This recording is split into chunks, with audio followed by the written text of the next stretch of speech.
This panel debate or roundtable discussion is organized by TEPSA, the Trans-European Policy Study Association, and I have the privilege and honor to moderate this morning's conversation.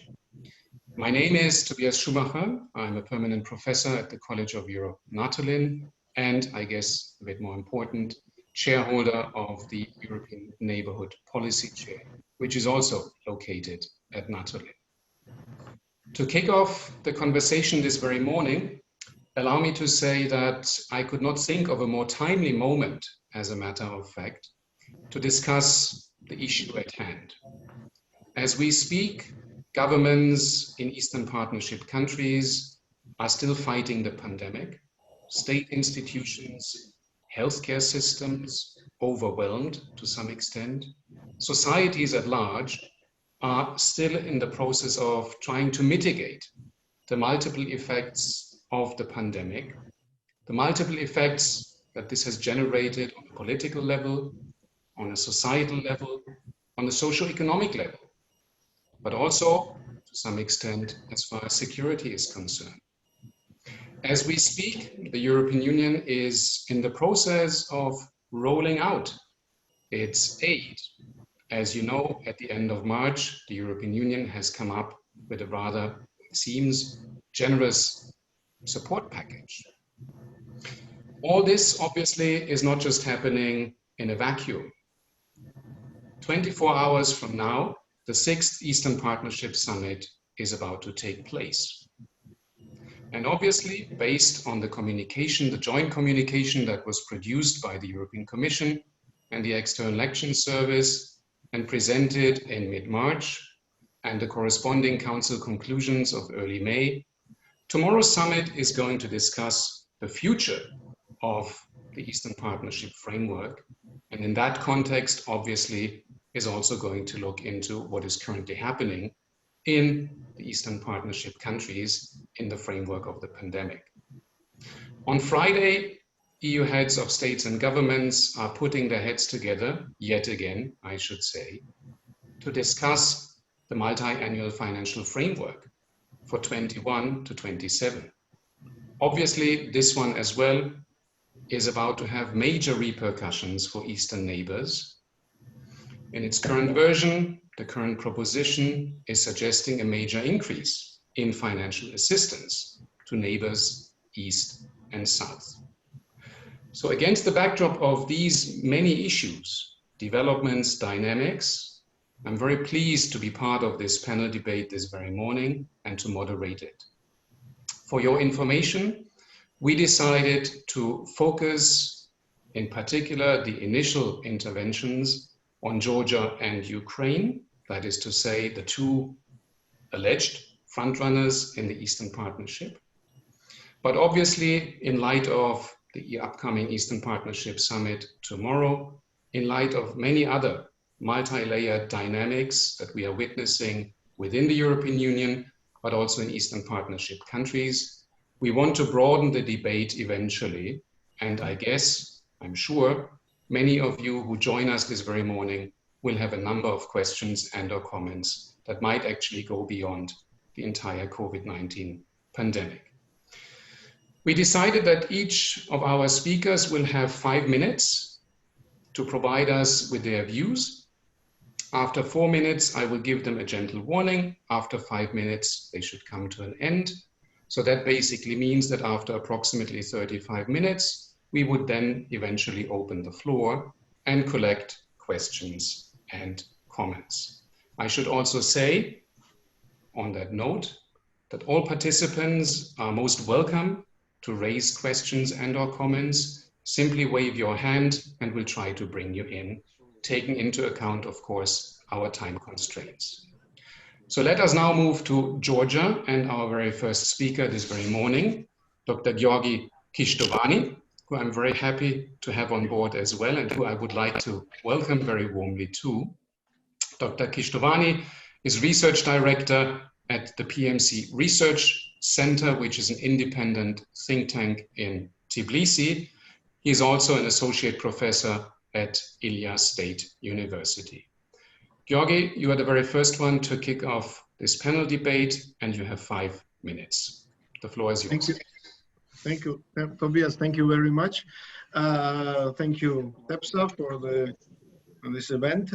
I will make a brief introduction about impact of COVID on Georgia, on Georgian economy, and other socio-economic aspects.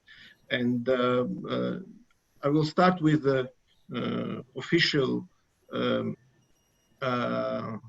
prospects that according to government of Georgia, the level of impact on Georgian economy will be quite severe. We are expecting -4% GDP decrease, and this is severe because the initial expectation was that Georgian economy will grow 5% in 2020. That it means an actual decrease of 9%, and this is for Georgia a huge challenge. And according to newly presented budget plan, the budget deficit in Georgia will increase from 2.8% to almost 9%. And also the first figures from employment market are alarming. We had the official unemployment 12% in Georgia, and according to first estimates, unemployment will increase at least to 22%. It means that almost will be double. And it should be taken also into consideration that the structure in Georgian employment market is quite peculiar. We have high number of self-employed, especially in agricultural sector. And because of that, we know only for sure the number of people who lost their jobs who are formally employed. And already this figure will almost double the unemployment level in Georgia. And it means that we can anticipate that the actual unemployment rate will be much higher because of this huge amount of self-employed people in Georgia, who certainly number of them lost their jobs, but we don't know for sure how much of them lost their jobs. I will very briefly speak about stimulus package from government of Georgia, and I want to emphasize that the package is quite limited, and this limitation is because of scarcity of resources. So because the tax revenues will decrease in Georgia for around 20% in 2020 because of crisis, government struggles a lot to find sources to finance this decrease in tax revenues, and additionally to find resources for stimulus package and for recovery phase.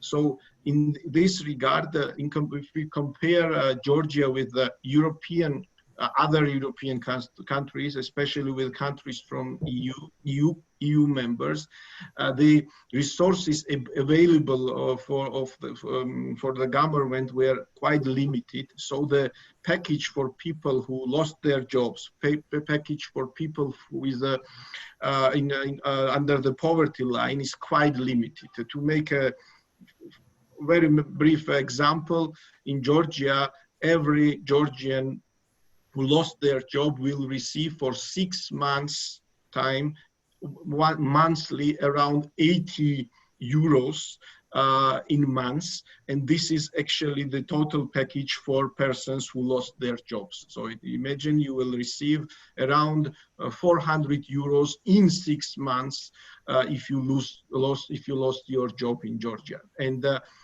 this shows that the Georgian government struggled a lot to find resources, and it makes clear that the recovery phase will be quite a challenge for Georgia. I will also very briefly speak about shape of our recovery. It is different versions, V-shaped, W-shaped. And for Georgia, it's crucially important that we have V-shaped recovery, because we are open economy and we are very dependent on trade, on tourism, on remittances. And if we will not be able to resume our operation in tourism sector, and we will not be able to attract new FDIs, and the level of remittances, which is quite high in Georgia, it's about 9% of GDP, will stay low in comparison to previous years. Georgia will struggle a lot after the critical phase of the crisis is over, and this is a huge challenge for us. And finally, what is very interesting, that we have crucial elections in autumn, and this is also it's parliamentary elections, and we can observe already that some measures from the government of Georgia are more linked to elections rather to recovery phase. And sometimes you can wonder about some components of stimulus package, and you can consider that there were some suggestions in the government that can help also the ruling party to attract more support, because this package is this form of support that can be offered to whole population. So this was a brief introduction about the state of art in Georgia, about the impact, and I guess my colleagues can continue further about EU measures and about overall perspective in this regard. Thank you. Thank you very much, Giorgi, also for observing the time. I think you provided us with a very good snapshot of, in particular, the macro and to some extent microeconomic consequences of what is currently happening in Georgia as a result of the outbreak of the pandemic. I would now like to give the floor to Mr. Mathieu Bousquet, who is head of unit for Georgia, Moldova, and neighborhood cross-border cooperation at DG NEAR at the European Commission. And in that capacity, he also, of course, contributed to the joint communication and the entire works on the updated, some might say upgraded, Eastern Partnership framework. Mathieu, the floor is yours. Thank you. Thank you very much, Tobias, and thank you for inviting me to participate to this debate. Let me start with 3 remarks on the health, on politics, and on the economy. I mean, first, from an epidemiological point of view, I mean, it's fair to say that Georgia has managed the pandemic in an exemplary manner. As put by Commissioner Varey, I mean, no government could wish for higher distinction than the very low number of COVID-19 related deaths in Georgia. 2, and that was mentioned by Georgia, we all know that Georgia is heading for elections. So free and fair elections, an independent judicial system are fundamental for Georgia's European and Euro-Atlantic choice. So let me emphasize how important it is that all sides respect the words and the spirit of the 8th of March agreement. This will be crucial, not for Georgia only, but also for the relationship between Georgia and the EU. And third, on the economy. I'm not going to repeat the figures, but the consequence of COVID-19 on the economy will be dire. Giorgi mentioned the figures. So based on that, there was a Georgian response. Well, one might consider as Georgi that might not be enough. Some may other consider that it's a little bit too much and there is no resources to cover that. But at least there is an anti-crisis plan, which includes support to businesses, to individuals, to households, and to vulnerable groups. I think it's important to see that, I mean, the panorama, I mean, is covered in terms of who are the targets. The economic dimension, but also the social dimension. I mean, the crisis calls for looking more at the social dimension, and I think this is very important that the plan talks about it. So what is the EU response in response to that? where the EU has committed to support Georgia plan with more than 183 million euro, plus the regional programs that do cover Georgia and other Eastern Partnership countries. And of course, this is complemented by the bilateral support from individual member states in the Team Europe approach. Let me talk about three main initiatives. First, we will have this year what we call a COVID-19 resilience contract for Georgia. It will provide direct support to Georgia's state budget to mitigate the health, social, and economic impact of the COVID-19 outbreak in Georgia. So we are talking here about 75 million euros. It will thus directly support the implementation of the government's anti-crisis plan and provide the resources which are needed. It might not be enough, but I mean, it's a significant step forward. We have also, as a second initiative, a complementary EU resilience facility for Georgia. It will provide technical assistance to strengthen the resilience of the SMEs, increase the capacity for crisis recovery actions, including green recovery in the private and public sector, increase the efficiency of social protection system, and reinforce the potential of circular economy in the country. Indeed, it is important that recovery is greener. It is an opportunity that the government really needs to seize. This is also very much in line with the priorities of the Commission and of the Eastern Partnership communication. Finally, the third initiative was the regional programs, both on health and on vulnerable groups for 40 million, and on the economy. So on the economy, we have more than 320 million euro that will support SMEs of Eastern Partnership countries, including, of course, Georgia. We have already supported 40,000 SMEs in Georgia, and we want to do more, facilitate access to finance and to working capital, because what SMEs need now is working capital, not only investment capital, and in local currency. So all these initiatives will provide direct benefits to the population of Georgia, and I want to insist on that. Prime Minister Kakaria, in a recent conversation with President von der Leyen and other EU leaders, has thanked the EU for its crucially important, quote-unquote, support, noting that it's a clear manifestation of solidarity, indeed. And I'm very happy also to see that political opposition in Georgia has also thanked the EU for its solidarity. Indeed, I mean, we're not supporting a party, I mean, we're supporting a country. Already ongoing EU support, such as the long-running MPART program for rural development and its support to more than 360 local initiatives, obviously will continue and will be helping overcoming the crisis. This means that we are already reaching out to the country at large, in particular in our four focal regions, Kakheti, Imecheti, Gurgia, and Khasha, Leshkumi, and Kfemo-Svaneti, but not only.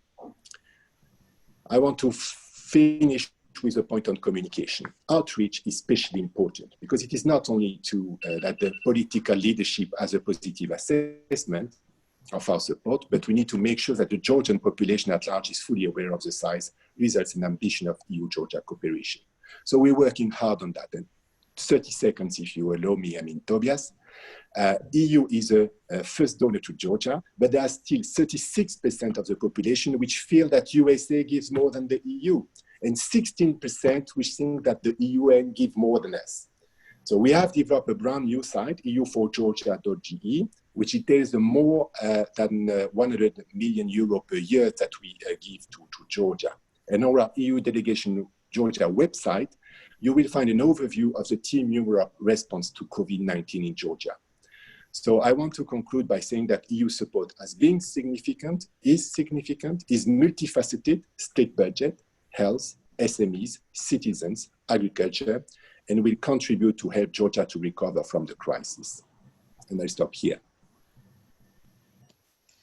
Thank you very much, Mathieu, for providing us within these 5.5 minutes with a very, very detailed overview of how the European Union has been responding. And I thank you in particular for stressing the point on outreach and communication, given that, of course, the pandemic, or at times of the pandemic, we also observe that other external actors have been trying to use it for their disinformation purposes.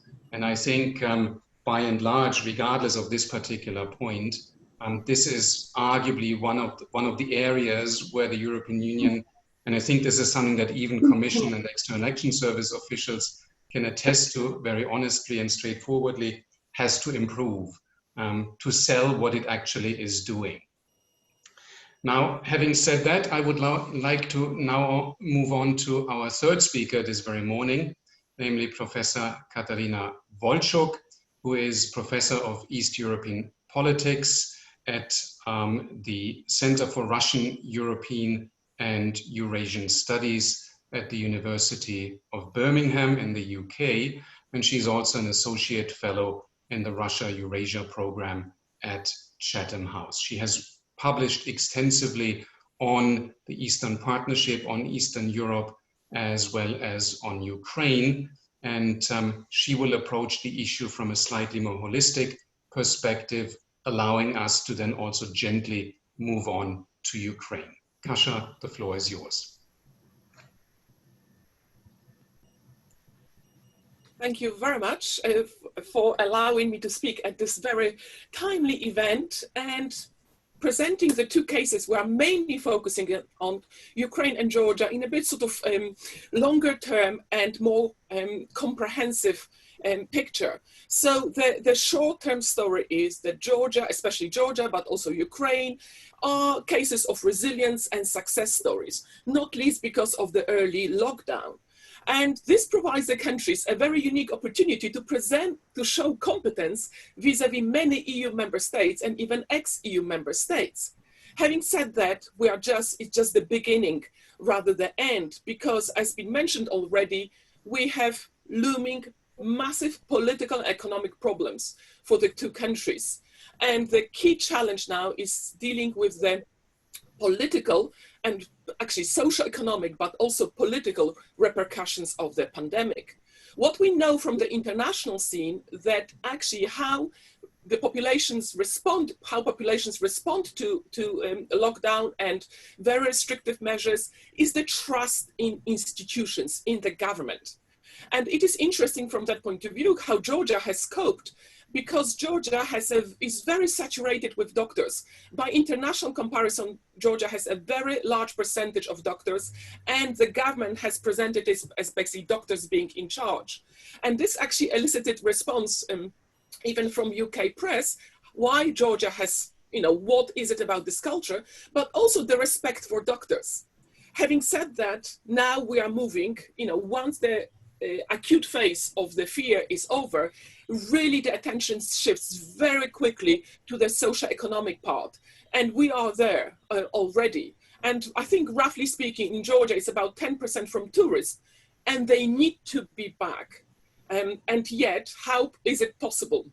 And from that point of view, the cushion provided by the government is essential, but also this depends on the resources available, and we know about the scarcity, but also the ability and willingness to become indebted, basically to take on debts.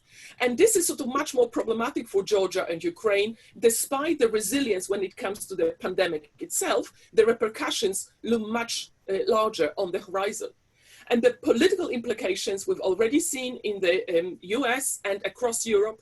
The pandemic acts as a tinderbox for actually social explosions. And from that point of view, the view of the pandemic and how the government has coped is very much heavily a function of the attitudes to the government in general. And in Georgia, like in Belarus, this is the issue, which is the autumn elections are going to shape the actions.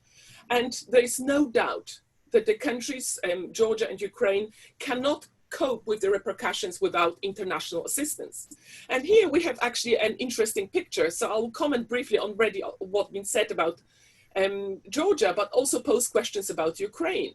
So short to medium aid, Georgia gets about sort of $190 million, and Ukraine gets around the same amount, which means roughly speaking, Ukraine gets 10 times less per capita than Georgia. So, and Moldova actually gets much less than Georgia, but it's in a more similar category to Ukraine than Georgia. So Georgia is a clear outlier, and it would be interesting to see why. The big question is, we always ask when it comes to emergency assistance, is it about new funds or redirected funds? And on this occasion, I'm actually not that worried about redirected funds. if they would not have been used, and they can be used much better now. But with any assistance is the uptake and the ability of the recipients of institutions to use them well. And from that point of view, however big the package is, we need to see that tough choices are going to be made. Longer term institution strengthening like the health ministries versus immediate support to regions. And this is, and even individual hospitals and employed. So this is a big sort of tough choices that we need to make. And at the moment we're looking at the big figures, but there is a hidden story behind. And I would like us to get a bit behind that story. But there is no doubt that the EU is visible, is active, but is it effective and is it credited for what it does? Is still China that it's a newcomer and gets sort of the attention as a true friend? But my view is, as longer we go, the role of the EU will become more important because of the sort of longer term measures. But also what is more difficult to account for is the fact that EU member states provide usually comparable assistance to the EU institutions. They are smaller and more agile, but also more difficult to track. Like, for example, the latest sort of an ex-member UK assistance to Georgia, together with the UNDP. But what is important to say, and I don't think we appreciate this in the context of the ENP and the Eastern neighborhood, that pandemic has highlighted that we have the machinery and expertise in place inside the EU. This is a massive difference from 10 years ago. So the knowledge, the understanding, the actually linkages with the country are of unprecedented quality for the 30 years of relations. Having said that, the final 30 seconds, if I can say, key solidarity issues. Whatever package the EU provides, at the moment, it will be the issue of travel restrictions, which actually are going to shape, especially in Ukraine, the perceptions. And it's important to know that it's reciprocal. When one looks at Ukraine, there's a puzzling list of countries on the red list, which is actually may affect how Ukraine is treated in many EU member states. And I would say this actually needs sorting out because it's rather puzzling. The second issue, and perhaps much more important, is vaccines. We know that for the coronavirus, there are about 180 trials going on. The countries need vaccines. They are not going to be able to get them on their own. They need to be part of the bigger EU effort. And this is not only vaccines for the coronavirus, but in the case of Ukraine, for example, for seasonal flu. Ukraine has not been very strong on it, but if it needs to avoid at winter being overwhelmed, much more effort needs to be focused on vaccines, not only for coronavirus, but the flu. And from that point of view, I'll just finish that the pandemic, despite the massive, linkages and efforts and very intensive relationship, actually presents the unprecedented challenge, and it's the handling of the pandemic which will shape the perception of the EU in the both countries. And I'll finish here. Thank you. Thank you very much. Thank you very much, Kasia, for your kickoff intervention. You touched upon a number of very relevant and to some extent even sensitive aspects, which I hope we can even come back to in the debate. What strikes me as being particularly important in the context of what you mentioned is precisely the fact that we might want to take a look at Georgia as in fact an outlier in comparison to the remaining 5 Eastern Partnership countries, and thus in the context of how much attention the European Union and other international donors have been providing Georgia with. The second point, very closely related, is the absorption capacity of state institutions. Again, this is a transversal issue. It is an issue that is of key relevance to each and every Eastern Partnership partner, as a matter of fact. And you also touched upon the role of the member states in the European Union, something which I hope we can also elaborate on a little more in the subsequent debate. On that note, let us now, as you already touched a little bit upon Ukraine, move to Ukraine as such and have our sort of more Ukraine-focused kickoff intervention by Dr. Volodymyr Sidenko, who I also welcome very warmly and greet. He is zoomed in from Kiev, where he's at the Razumkov Center. He, in fact, is a senior research fellow there and also a member of the National Academy of Sciences of Ukraine. An economist by training, I would expect that you, Volodymyr, will also provide us with a bit of an economic, maybe macroeconomic even, take on the current situation in Ukraine. It's good to have you, and the floor is yours. Thank you very much, Tobias. I would start with a statement that with its slightly over 33,000 registered cases, Ukraine has the indicator of 0.4 in the global total. And with its 922 coronavirus deaths, it makes only 0.2% of the global aggregate figure. That is why the country has not appeared as a major victim of the pandemic. And in relative indicators, calculated per 100,000 inhabitants, Ukraine with an indicator of 37 is close to the indicator of Poland or Israel and is well below the level of the USA and many European states, especially Sweden, United Kingdom, and Belgium. It's almost 10 times difference 10 times. However, we are to account that this rather moderate level of COVID incidence accounts for a rather low testing level, which has not yet reached 500,000 of people tested, cases tested. That means that Ukraine is behind such countries as Kazakhstan, Belarus, and not to compare even with Russia with its almost 15 million of tests performed.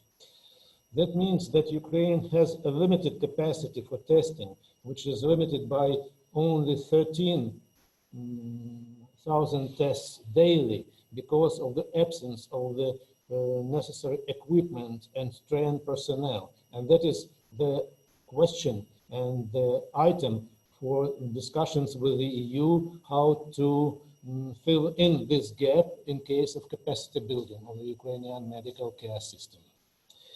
But the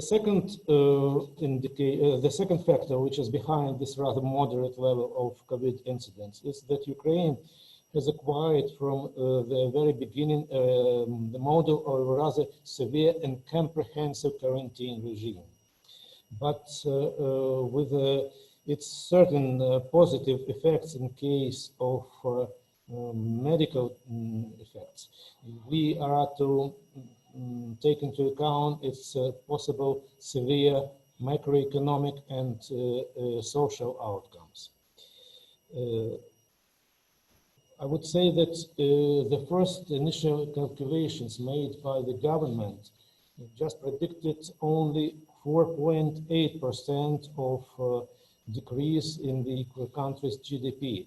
And the National Bank of Ukraine gave us the figure of 5% decrease. However, the developments showed that these figures are likely to be understated. And the International Monetary Fund already gives the prediction of 7.7% decrease in Ukraine's GDP this year, but some assessments made by independent research centers give even more substantial figures. For instance, the figure of presented by the Kyiv-based Institute for Economic Research and Policy Consulting together with the German economic team as of May 22 they project the range from 5.9 to 11.2%, depending on the development scenario.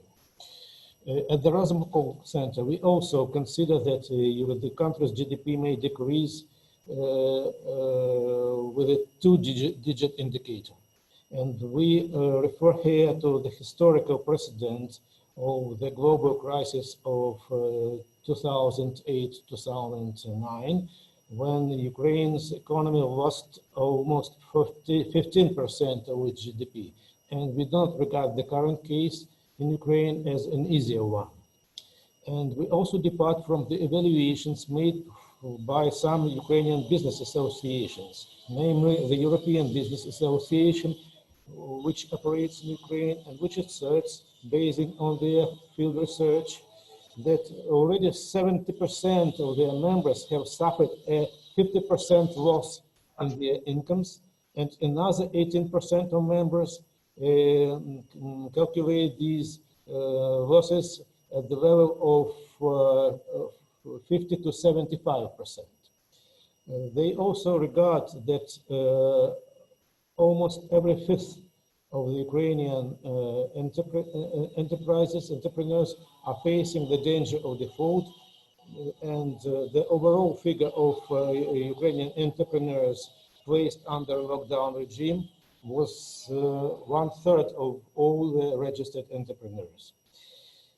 The statistical figures obtained for the 70 days long quarantine, they prove that Ukraine has already experienced a 5,000 increase in unemployment, and this figure does not account for the unregistered 2 million employment, where we can only guess what is the real figure of the lost employment here.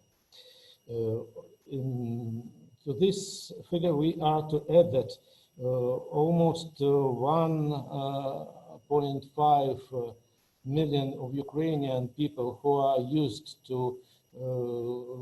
work abroad as labor migrants, they are locked in the country, and this also can produce a substantial cut in the Ukrainians' incomes received by the way of money transfers.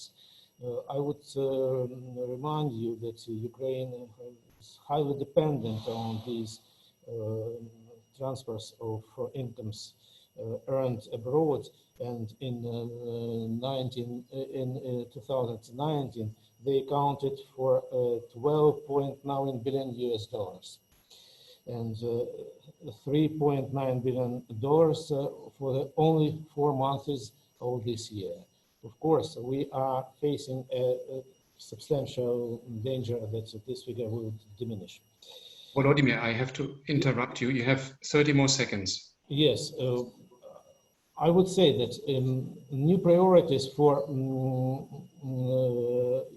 Ukraine's position as regards foreign assistance, that we must somewhat make a shift from the supporting macroeconomic assistance to implementing progressive structural changes and raising international competitiveness. It makes more sector-linked projects.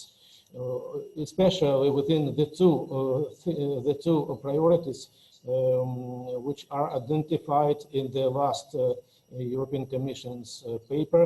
I mean the partnership that creates and a partnership that greens. I mean that these two blocks are to be made new main priorities here. Thank you. Thank you very much, Volodymyr, for this more economics-inspired take, which I think was very useful, as you provided us with a very good overview of the macroeconomic consequences of the current pandemic. And I would also like to thank you for your plea that you made at the very end with respect to the shift from focusing on macroeconomics to increasing international competitiveness. I think this is something that we might also want to touch upon in more detail when we talk maybe more broadly about what the new future Eastern Partnership framework could bring on that particular front. I would now like to give the floor to our next speaker, namely Dr. Katarina Zarembo, who I would also like to welcome very warmly. She is an associate fellow at the New Europe Center, which is also based in Kiev.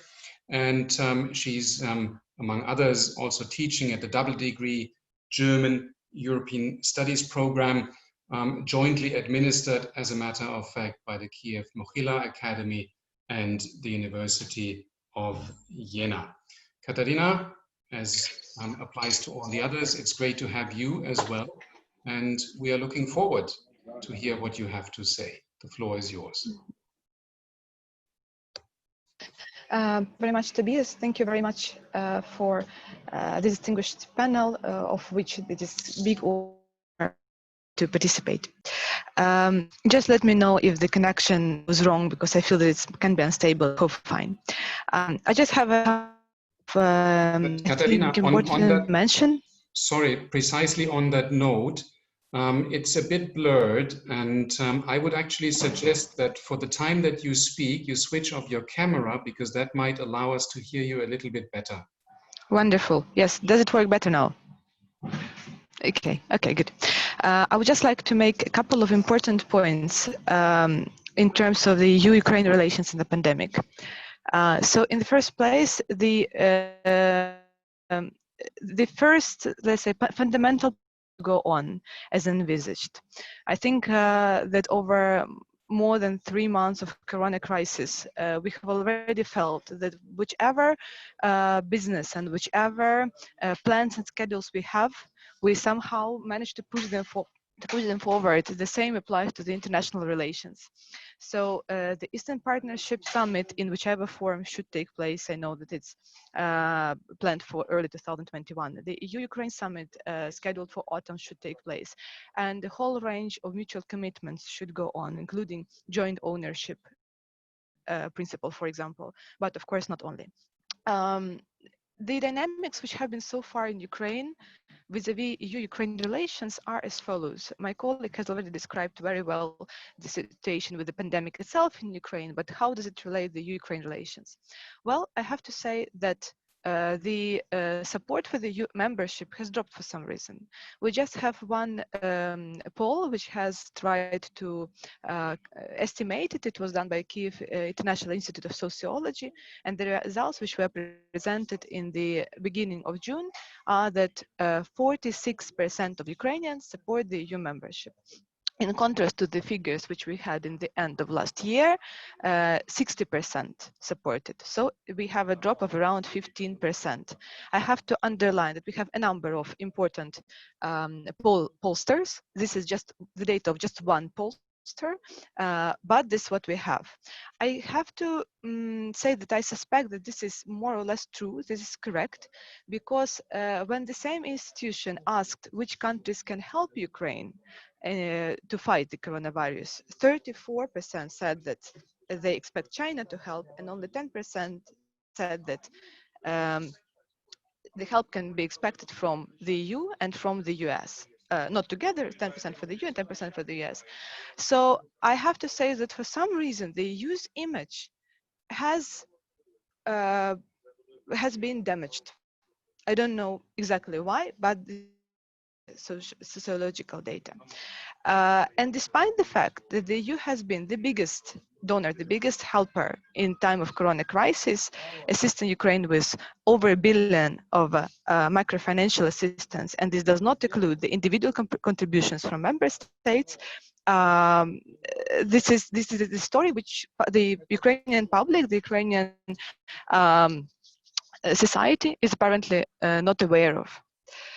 I have to also side here very much with Dr. Volzhuk about the migration and visa-free regime, which has been affected by coronavirus, of course, I mean, as a migration regime all over the world. But what we have at the moment is that Ukraine has demonstrated itself as a good neighbor so far. By this, I mean that judging from the statistics, the death rate in Ukraine, the statistics were just released a couple of days ago. The death rate in Ukraine over the months up to April is actually lower than last year with pandemic. So Ukraine is definitely not the source of the epidemic, not the corona crisis hub. But the fact that the travel is restricted is definitely going to affect the EU-Ukraine relations in terms of societal view, because arguably the visa regime was one of the key achievements in the Ukraine relations so far, which could be perceived by the average Ukrainian, so to say, and now it's. So what I have I would like to conclude that important that trust remains the component in the union, and by this I mean on the one hand, the trust towards Ukraine as a reliable neighbor, the trust to the EU, which can deliver upon its commitments, and the bilateral trust in each and every business as usual moment, which has to continue despite everything.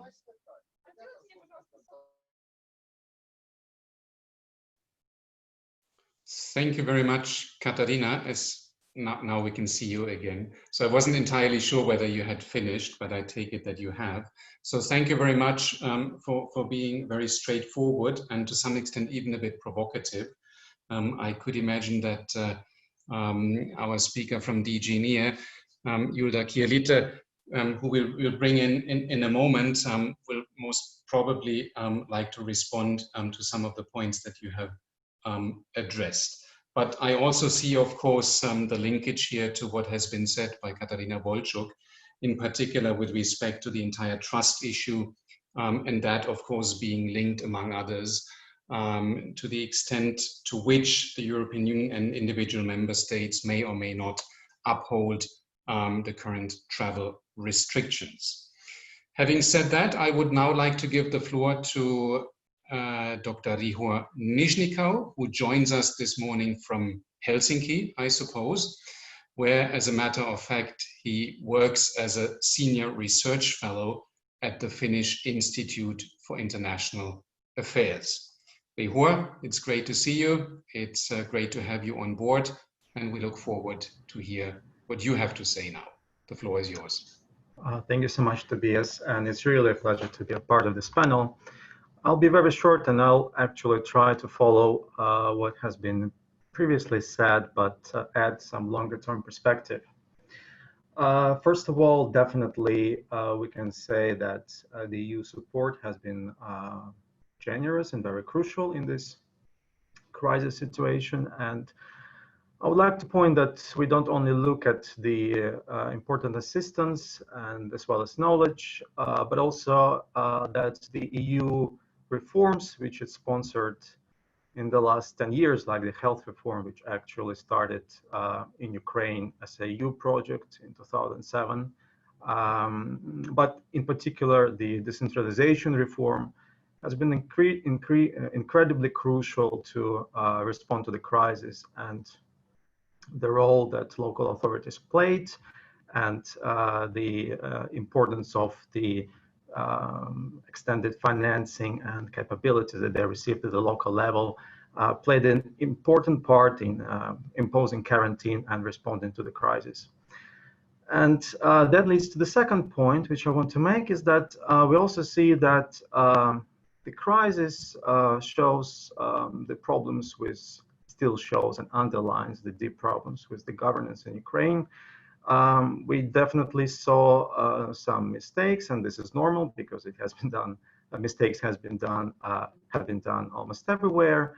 But we see a broader problem which the EU actually really struggles with governance. We see that decisions have been very chaotic, responses have been weak, and we basically see the typical Ukrainian weaknesses. We see that the strategy which has been put forward in February by the Goncharu government hasn't been really implemented. We actually see chaotic decision-making and the color selection. It's actually quite appalling that we see 2 changes of the Minister of Health during the crisis. That's incredible. And that leads us to the fact that actually the current government and Zelensky really leaned towards the usual tools in responses towards crisis, which is the reliance on oligarchs who can provide money and some informal networks to respond to the problems. Saying that, we probably see this as the major challenge to the EU and its comprehensive reform agenda, which has been the problem in the last 20 years. We do see that the EU remains the main driver of reforms, and it brings some tangible results. But I probably would say that, and this relates to the joint communication, so let's move a bit to that as well, that we really have to see whether the EU and its toolbox, what it really brings and what it really wants to bring in Ukraine, besides this, let's call them some sort of isolated reform successes and this islands of success stories in the country. Whether we want to see a transformative change, sort of a move away from, a radical move away from the current neo-patrimonial system with its numerous problems and challenges, or we would see a gradual modernization of the existing system, which would obviously alleviate and remove some really sharp problems, but will probably keep the system in a way as it is. And I would say this is really a biggest problem because we do see that, as has been really importantly mentioned, we do see that on one hand, that this COVID pandemic will be probably followed by another severe problem, the economic crisis, but that would also probably unravel another problem, probably a political crisis in the country. And it really would be important to be prepared for that and see how the EU can actually probably use it also as an opportunity, because again, what we have seen in the last month is that the two key reforms that has been really approved in the last month, the land reform and the anti-Kolomoisky law, probably we could say that the pandemic really pushed, again, including especially the promise of the IMF assistance and the EU's backing of the IMF reform assistance, really push forward these two reforms and probably help to at least remove certain problems, even if in a very, how to say, limited form, but still made some important change in the country. So probably the EU should really be prepared for that and see what can it do in the next years when the bigger crises come. I will stop here and probably will have more during the discussion. Thank you very much, Rihua, for this very brief but very poignant kickoff intervention. I appreciate very much the fact that you put the finger actually into the wound, or the many wounds when it comes to Ukraine and what both Ukrainians and by extension the European Union as its external partners are faced with. And one of which obviously is the problem of oligarchism, which is so structurally embedded and rooted in the entire governance structure that this has not only been affecting the way the government has been handling the crisis, but is also about to continue to affect EU-Ukraine relations at large, regardless of what tomorrow's summit will eventually conclude. But I guess we will, and I thank you for that, that you raised it, pick up on this point in more detail in the debate. Our very last speaker now, who I would also like to welcome very warmly, is, as I had mentioned before, Ms. Julda Kielyte. I hope I'm pronouncing the surname correctly. She is affiliated with DG NEAR at the European Commission. As a matter of fact, she is team leader in the support group for Ukraine and part of the economic and fiscal reforms team. We're very happy to have you on board as well. And well, you have the privilege, I would say, to sort of nail and synthesize the entire conversation by providing us with your views, which obviously to some extent reflect what DG NEAR has been doing over the past couple of months and, as a matter of fact, years. The floor is yours, and we are happy to have you. Thank you very much, Tobias. Thank you very much, colleagues, Katerina, Rihor, and Volodymyr, for your presentations. It's of course difficult to sum up, but I will start with presenting a bit what we have done in basically mobilizing very quickly a support package for Ukraine of 190 million, which has some very immediate, a bit medium term and longer term measures.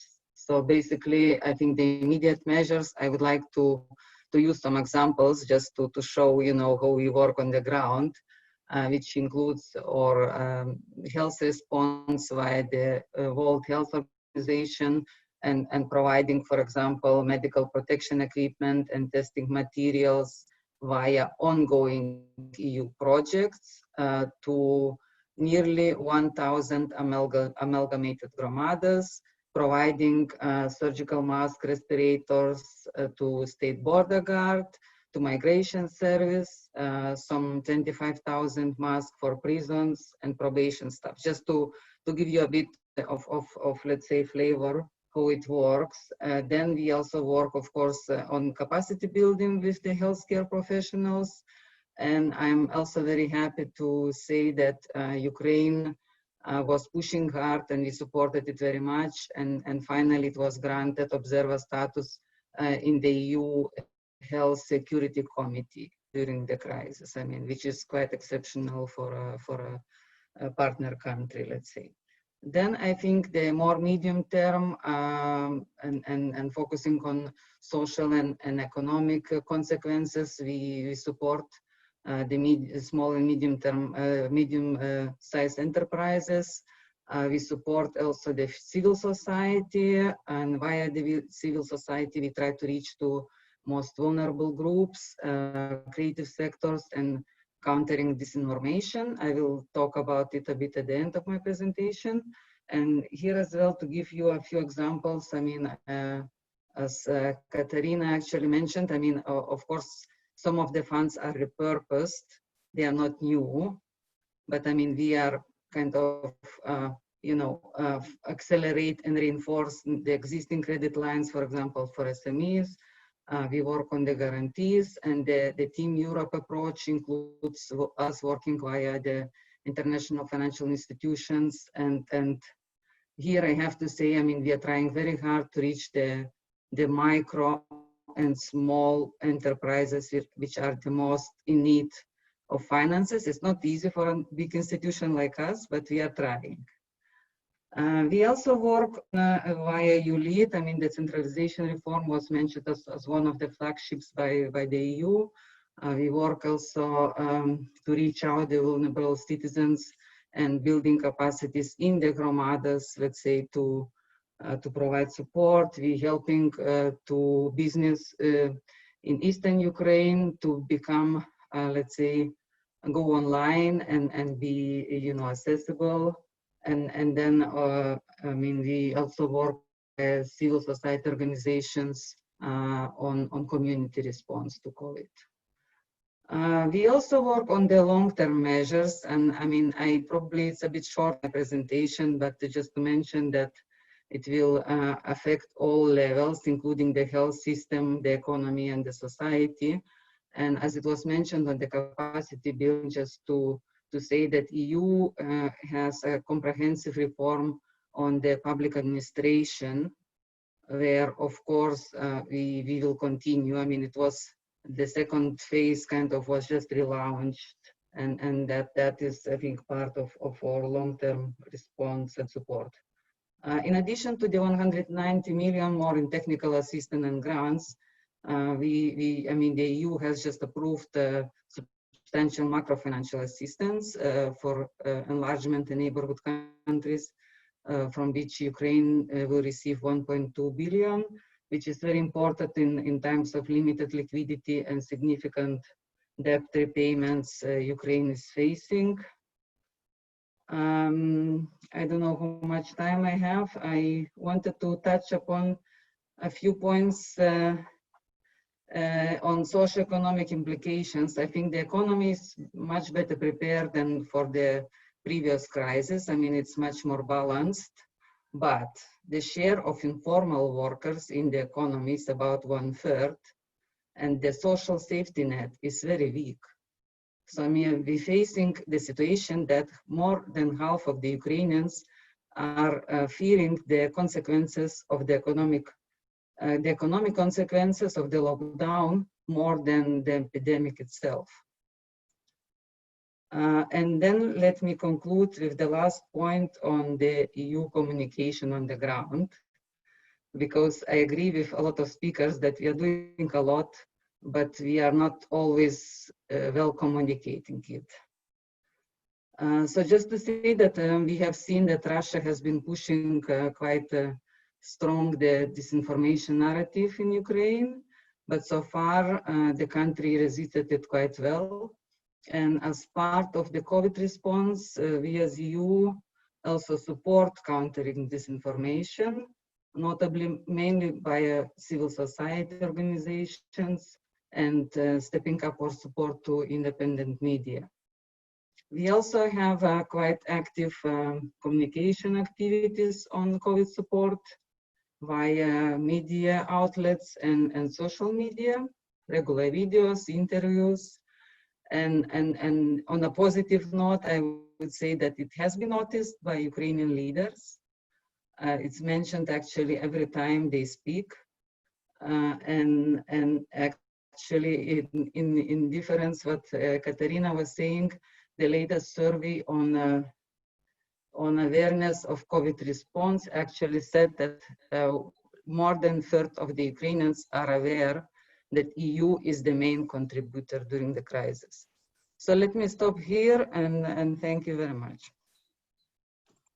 Thank you very much, Julda, for providing us in a nutshell with the core elements of what the European Union has been doing over the past couple of months in particular to help Ukraine fight the pandemic. I got particularly alerted positively, of course, to a point that you mentioned, one of the many valid points that you raised, which in fact revolved around the fact that most Ukrainians do suffer much more from the negative fallouts of the pandemic rather than from the pandemic itself.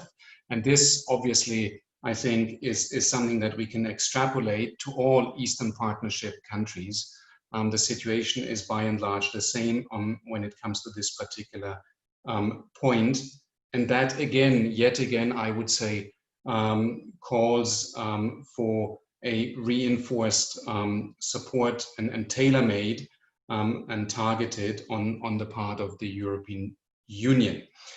Having said that, and in order to make sure that we eventually open the debate also and have a debate also to our external participants, I would like to now, as I said at the very beginning of this conversation, open the floor and eventually ask participants to virtually raise their hands so we could then also take into account potential questions and or comments. I would have to ask our colleague from the TEPSA Secretariat, Paul Villa-Saria, how this actually works. Forgive me, I'm not that Zoom savvy. I see now, for instance, that we do have one participant who already raised her hand. How could I bring in this case, Mariam Kotenashvili? Or maybe you just unmute your microphone, I don't know. Hello? Yes, perfect. Thank you very much for a very interesting panel. I have my first question is to Julda and Mathieu. The EU is committing and dispersing financial assistance to EAP countries in very short time frames. This is understandable and very welcome given the necessity to act quickly in the context of COVID-19. However, what oversight mechanism does the EU have to make sure that these funds are spent in a targeted and efficient way In other words, how to balance the speed with policy oversight. And the second question goes to Giorgi. In Georgia, there were proposals to provide fiscal incentives for mortgage loans that will be taken in the wake of COVID-19 crisis. However, mortgage loans are not taken by those who are the most vulnerable and most affected. Such a measure would surely benefit the construction sector in Georgia, which is politically well connected. So my question is, if you could please comment on where this proposal stands now and what would be your assessment of it. And if I may, the third question, to anyone who would like to answer, what is really the impact of Russian disinformation and how large groups of the Ukrainian or Georgian population believe it? Thank you very much.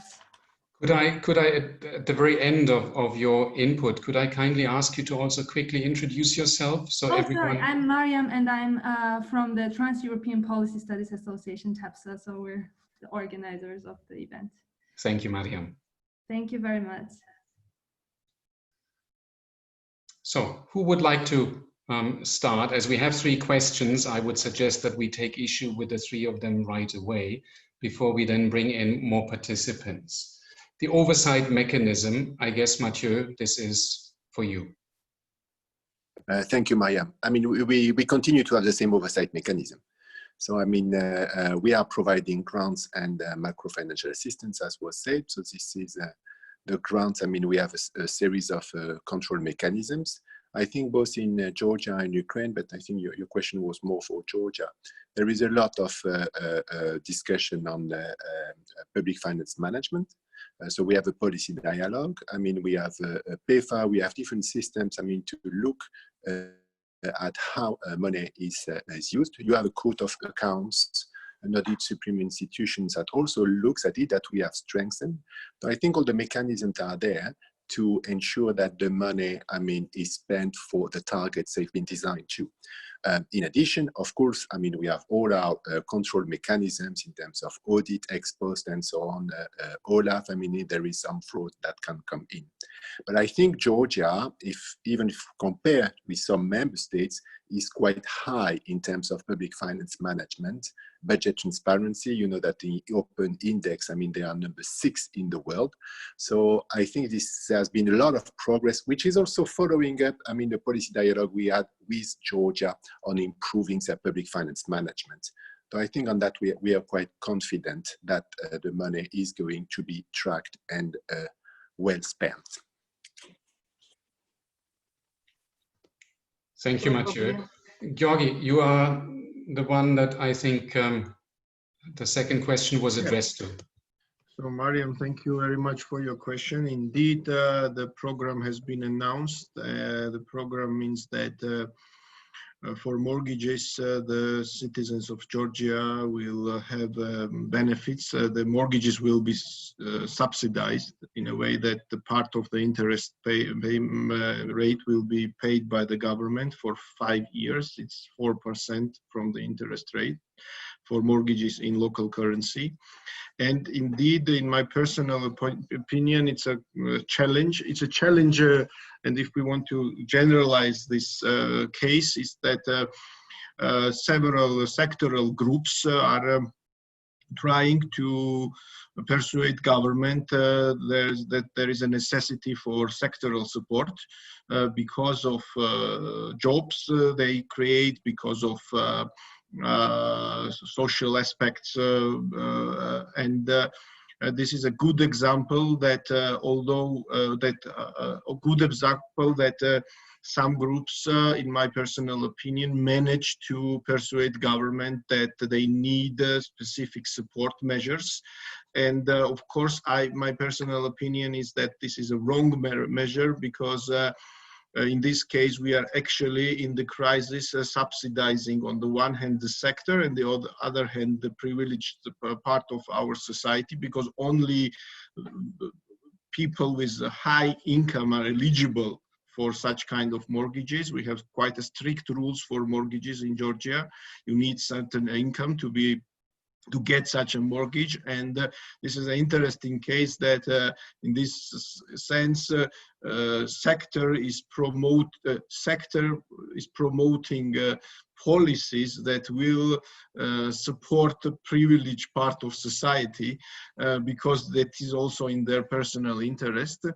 And I believe that it will continue. We are talking in Georgia about several phases of several packages in the recovery phase, and this is a, I guess, sad story in every country in the world, that the sectoral groups have more access to politics than for instance, SME representatives, and this could be a risk factor for Georgia's, and I guess also in Ukraine's case, in the recovery phase, because most affected in Georgia are small businesses, are individuals, individual entrepreneurs, and as I mentioned, the package is not very big in this regard in Georgia, and on the other hand we have certain programs where specific groups in this regard,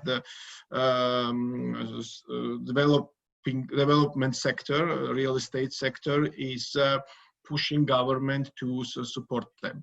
And I think this will continue. This will continue also in other, and this lobbying effort will continue in Georgia. And I very hope, and in Georgia there is a public discussion on that issue, and we are also active in participating in discussion that the government should stay strong, and the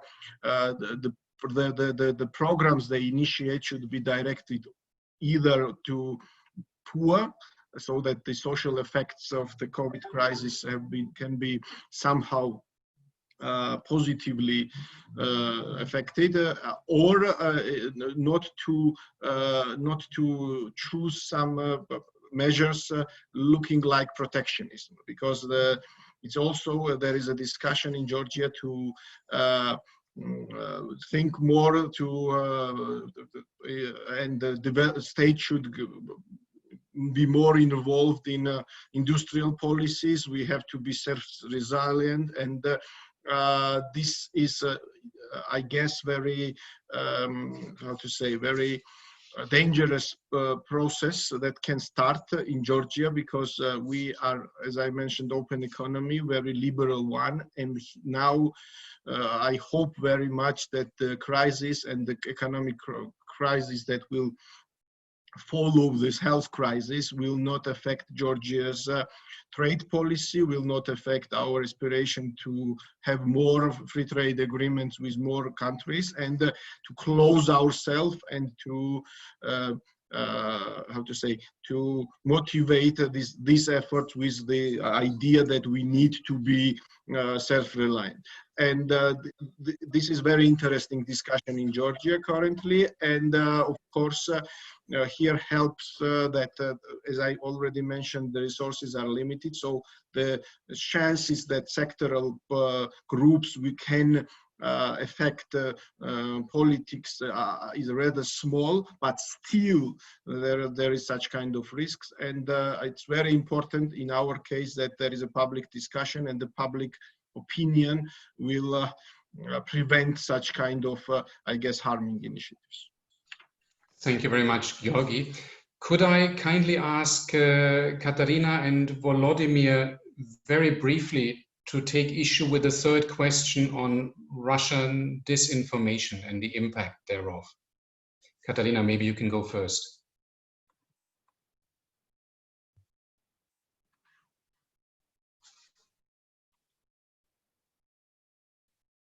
We can't hear you now. Right, okay, thank you very much. There are two Katarinas with several spellings, so... Well, Katarina with the E had to leave, as a matter of fact. I'm so sorry, I wasn't specific, but you're right. No, that's absolutely fine. Sorry, I didn't notice that she's gone. Yes, the Russian disinformation is a double-edged sword because of the frustration and anger and actually sheer difficulty that people may experience. The anti-Western propaganda is intensified, but it's most effective when it comes to the people who already have problems with the authorities or perceive the authorities negatively, i.e. sort of the old opposition in Ukraine. Having said that, the pandemic happens when the Ukrainian public has become fairly resilient from that point of view. What is fascinating about Russia across the Eastern Partnership countries is to what extent, even in comparison to China, which has tried to show positive diplomacy, you know, spotlights, deliveries, etc., the absence of Russia. And it's not only in the Eastern Partnership, which is especially surprising, but even in the MENA region as well. But Russia has despite sending supplies to Italy and doctors, it does not have a constructive agenda, even in its own backyard, and they would like to see it. So despite the intensive efforts, not only in Ukraine, but across Europe, if you read anything on Russia in any Western newspaper, you will get instant comments, basically bots replying. The pattern is very, very clear. It's a very intensive, almost sort of intensified campaign. At the same time, it does reinforce Russia's position as a spoiler, a lack of constructive agenda for the region. And what Russia also suffers from is the fact that many people in the region, including Ukraine, have access to the Russian media. And the anti-Western message combined with the exposure of the difficulties in Russia itself, and especially how ineffective the vertical model created in Russia is when it comes to coping with the pandemic. So for Russia, it can influence and infiltrate the Ukrainian information space, but Ukrainians can also see what's happening in Russia. So it's not, and the same applies to Georgia. So it's not necessarily such a clear-cut opportunity. It also brings massive dangers for Russia. Thank you. Thank you very much, Kasia. Volodymyr, would you also like to come in very quickly on this particular point? You have to switch on the microphone or unmute it.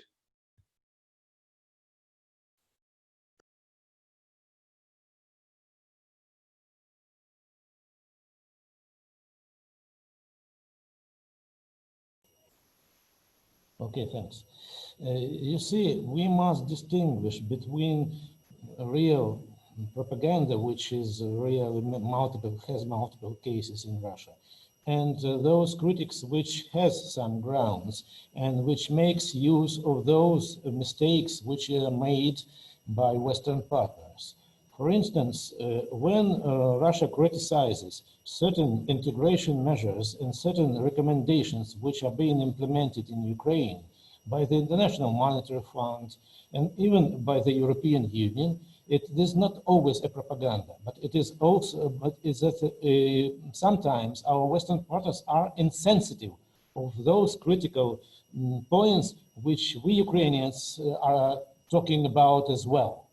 For instance, we are not satisfied with the medical reform in Ukraine. It is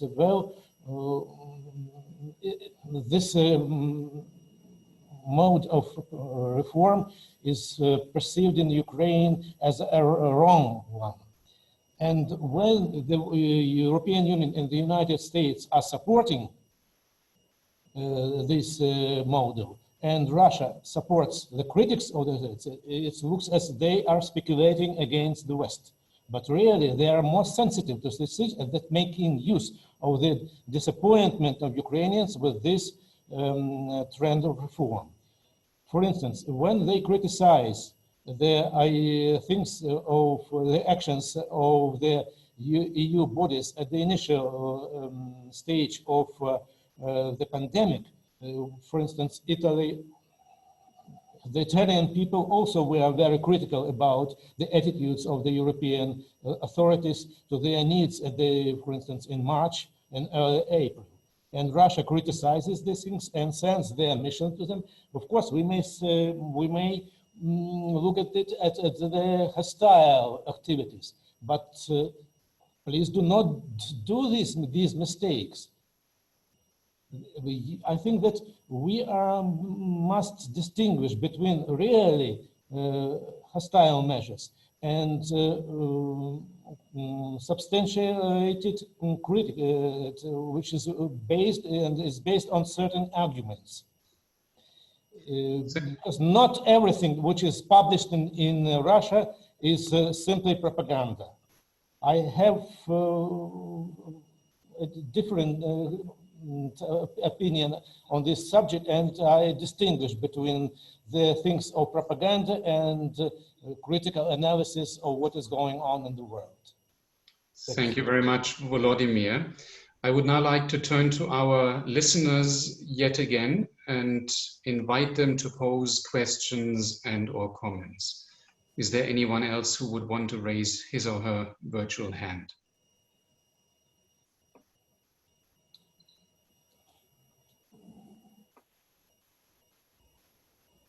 None for now. Maybe then on this occasion, I can exploit my position as the moderator of this conversation and sort of try to move the debate a little bit towards the joint communication that served as the basis of Council deliberations and eventually the Council conclusions of early May, and eventually as the basis of tomorrow's conversations in the context of the Eastern Partnership Summit. I think it was Mathieu who in his presentation stressed repeatedly the point related to resilience and the very many programs and initiatives that revolve basically around this concept, which, as a matter of fact, the entire Eastern Partnership framework seems to be rooted in nowadays. And if I recall correctly, there is even a sentence, a stipulation in the joint communication, which says that strengthening resilience is an overriding policy framework. And I have to say, I got a bit puzzled when I read this, because up until then, I wasn't even aware that resilience is a policy framework. In my view, it has a number of connotations. It stands for many things, but it certainly is not a framework. Now, having said that, I would actually like to put on the table the more overarching question as to the feasibility of putting resilience at the very core, or resilience building rather, at the very core of the emerging Eastern Partnership framework, when at the very same time, in the scholarly literature at least, there exists quite a more nuanced and to some extent rather critical and skeptical view or viewpoints with respect to what resilience de facto really means. And you do have, again, in the academic debate these days, ever since resilience entered the jargon of EU external relations, the view that it basically serves as a kind of smokescreen, as a kind of facade, behind which the European Union can sort of accommodate literally everything and anything. So I put this on the table and maybe would invite Julda to share with us her view on the focus, on the renewed focus and reinforced focus on resilience building, and then also maybe bring you in, Rihor. Julda, if you would like to comment. Yes, I think I didn't hear Mathieu's presentation, but I agree that resilience is kind of overarching theme, if not a framework, I would say, because we speak about more resilient economies. I mean, we have seen that, for example, in Ukraine, there has been a lot of progress in that already over the last 5 years. We also speak about more accountable institutions. I think the rule of law, anti-corruption institutions, the whole anti-corruption institutional setup in Ukraine is really very new, and I think very promising. We also speak about environment and about Green Deal. I think Ukraine has very strong interest to be part of EU Green Deal. We also speak about digitalization sector, I mean, and connecting Ukraine in transport connectivity sense, let's say, to Europe. Probably just very shortly from myself to leave more time for others to. Thank you. I see that there in fact is a question, but before we open the floor again, Rihor, would you also like to come in briefly on this particular point? Well, thank you. I think actually what you, well, I'm demolishing my office. Talking about resilience, probably should bring it in Finland as well. Well, actually, I can sign up with what you just said, Tobias, regarding actually this question. It seems like we have resilience as a new catchphrase, which can actually, which the EU uses to talk about everything, but the question is whether it really probably increased the efficiency and what actually it means by making the state more resilient, society more resilient, and whether it uses new instruments which are more effective actually to do that. So in this regard, I would say probably we still see that the way how the EU is trying to approach the key overarching problems with societies as well as with the states in the region, the way how it wants to build stronger governance, stronger economies, in a way it's resembles its previous strategies which use different terminology, even like conditionality, but uses the same, in a way, instruments on the ground.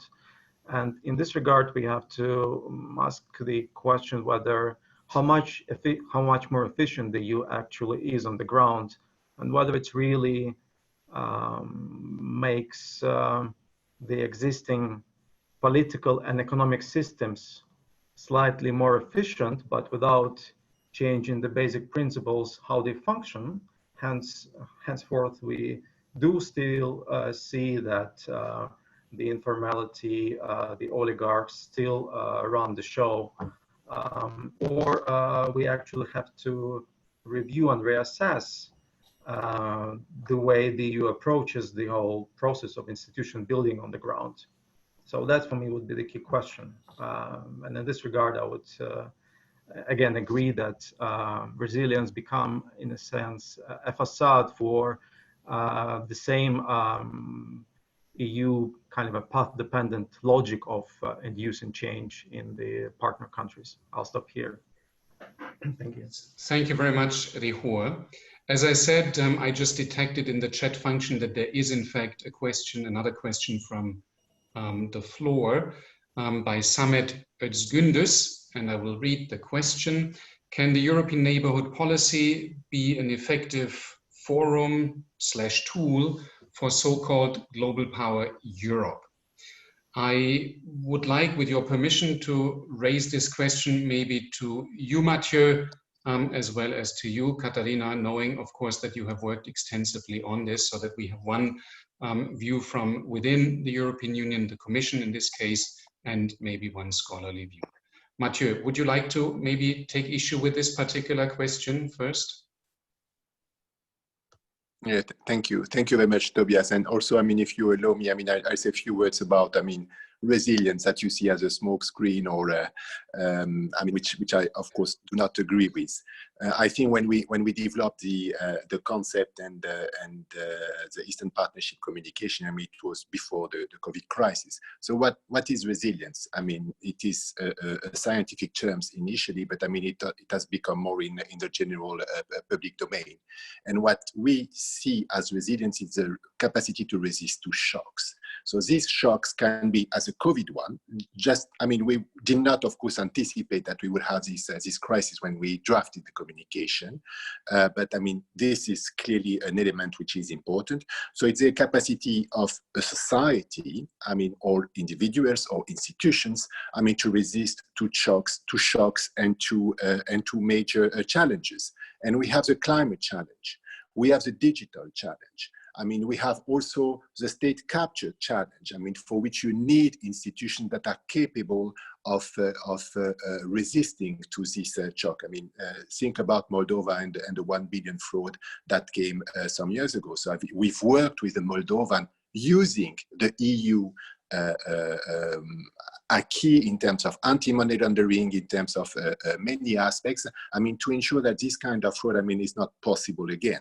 So this is, we have, of course, I mean, the economy, I mean, working now, and what we are working on, I mean, we are changing the dogma within the EU, but also within the Eastern Partnership countries. I mean, how can we support SMEs? How can we support the economy so that it is capable of affronting the shocks that we are having now? So this is what resilience is about. So it's not a smoke screen. I mean, it's more fine-tuning of our policy. I mean, we're still in the framework of the ENP policy, I mean, the neighborhood policy, which is still very valid. It's really about, I mean, as we were saying before, exporting stability rather than importing instability, exporting also our views and also our vision of a world, of a society, which is, I mean, more inclusive, fair, and I think this fairness element are more, and social elements are more in the communication than before. And now, I mean, given the discussion we have now about the reaction to the COVID crisis, it's not only about the economy, it's really about climate, it's about society, it's about fairness. So I think we are very much, I mean, using our vision of what takes place in Europe, our values also, I mean, to discuss with partner countries that are willing to take that up, I mean, to ensure that, I mean, in our neighborhood, I mean, we have friends and we have partners who are developing along the same lines, and we are developing, I mean, with the same values and having these resilient societies. I mean, sorry to use it a lot, but I think you are not expecting me, I mean, not to talk about these future resilient societies that we want to build.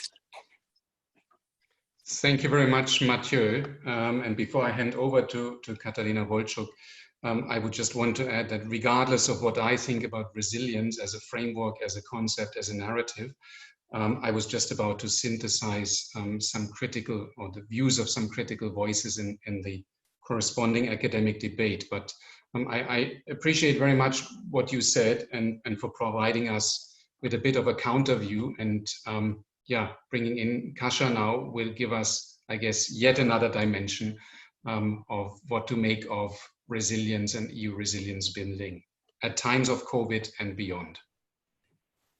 Thank you very much. I may sound a bit of like a sort of political realist, which may reflect how long I've been working. And for once, the concept of resilience, I actually, given how many permutations, how many concepts we've had in the past, actually resilience is quite stretchable, it's flexible, and it allows us to keep the Eastern Partnership together. And I'm saying this with very sort of Machiavellian mindset that we need to have the Eastern Partnership, but it needs to be flexible, differentiated, all the sort of jargon words. And resilience is a word which allows us to keep the sort of umbrella of the Eastern Partnership. And yet, within what I've said before about there is a massive sort of differentiation, and the intensity of relationship just cannot be compared where we are now, not only in terms of actually on the ground, but even the expertise that we have in Brussels. Even though the actually volume of people is relatively small, the commitment is much bigger. So the Eastern Partnership, whether Georgia or Ukraine has never been keen on the Eastern Partnership, but has learned to live with that.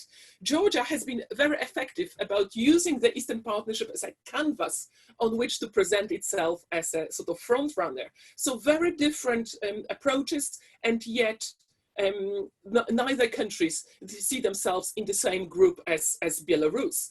So the resilience does the trick. And from that point of view, it ticks the box and it can be filled with many different meanings. The problem now is with the pandemic that we are firefighting. So the pandemic amplifies, accelerates, and puts sort of spotlight on all the problems which have not been resolved, in challenges which have not been resolved. And from that point of view, it is, I also think that when it comes to the discourse, and we've done our study on the Eastern Partnership, basically on the Caucasus, how the EU is perceived in the Caucasus, and what transpires that the EU basically can almost assumes too much responsibility for reforming the countries in terms of the narrative. It wants to present itself as a powerful actor, but the EU can only be active when it works in tandem with domestic reformist forces. And from that point of view, the EU has already learned and found out about the challenges in the countries and has become much more involved, not only in implementing the association agreement in terms of technical, trade-related measures, but much more fundamental reforms, and has become much more of a developmental agency. So it's a new role for the EU, which it has developed in the Eastern Partnership in general, but in Moldova, Georgia, and Ukraine specifically. Having said that, because the EU makes those enormous sort of promises, but has to deliver them via the domestic actors, it's actually much more vulnerable and takes responsibility for the failures, which are not necessarily related to its own actions. So perhaps that's a sort of a bit of benevolent view of the situation. Thank you very much, Kasia, for your take on EU resilience building now and in the context of the updated Eastern Partnership framework.